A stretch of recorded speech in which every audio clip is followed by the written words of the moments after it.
Hi, everyone, and welcome to episode 7 of Rampant MVP. We are Sean and Steph, the owners and operators of Rampant Design, and today we're talking about the how, what, when, and why you would use designer reflections in your video productions. So Sean and I get a lot of emails asking us things like, what are designer reflections? Why would I use them? When would I use them? And of course, how do I use them in my video production? So let's talk about all things designer reflections.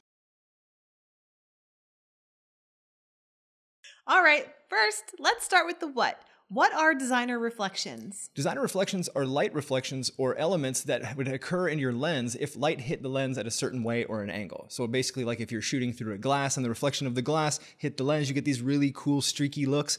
Those are designer reflections. For example, a car going by might give you a reflection of light. Passing under road lights would also give you a reflection of light. So those kind of reflections you would find in designer reflections. All right, that's really cool, right? That's great. So we know what they are, what designer reflections are, but how do we use them in our video productions? Well, they're very easy to use, but you're going to use them differently depending on the editing software that you're working in. So let's check out how to use designer reflections in Premiere Pro, Final Cut, and DaVinci Resolve. Alrighty. In Premiere Pro, you add the designer reflections above your video clip, head over to the effects panel, and change the blend mode from normal to screen. Boom, there's that awesome designer reflection that you're looking for blended right into your video. In Final Cut, add the designer reflections above your video clip, head over to the inspector, and just like in Premiere, change the blend mode from normal to screen. And again, you will see the designer reflections blend with your video footage.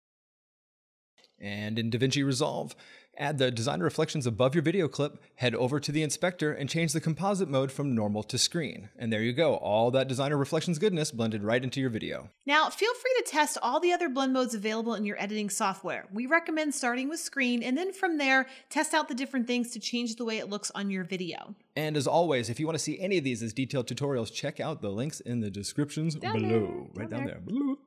Now that we know the what and the how, let's talk about the why. Why would you use designer reflections in your video? Well, if you want to add instant beauty to any shot, this can dramatically add just a huge feel to your shot just by dragging and dropping the elements on. So if you're looking for a bold, kind of just forceful element, this is the one for you. You can also cover up poorly shot or weak footage as well. And it will also add interest to your video. If you just want to add just a little bit of spice, like this food tastes a little bland, it needs a little something, boom, designer reflections to the rescue. That's pretty cool, right? So now we know all these different things, let's talk about the when. When would you use designer reflections in your video? You can use designer reflections on pretty much any piece of footage. These are beauty effects and they work on anything that needs that little touch of beauty. But although designer reflections can work on any type of footage, these effects are not subtle effects. They will dramatically change the look of your video. For sure. So I would consider this to be a heavy spice, and like all other rampant effects that are spices, you can just add as you need. Use this one sparingly. You start putting 50 or 60 of these on a screen and you won't see anything anymore. These are very, very bold effects. Yes, but just remember, it's not difficult to add these. They are just a spice. Yep. Trust your instincts. All right, that's it for this episode of Rampant MVP, the how, what, when, and why you use effects in your video productions. If you like this video, go ahead and click that thumbs up and make sure you share with your friends. If you don't already have our world-famous designer reflections, check them out in the link below and grab that coupon code RAMPANTMVP for 50% off. As always, we're Sean and Steph from Rampant Design. Thanks so much for watching. Bye. Bye.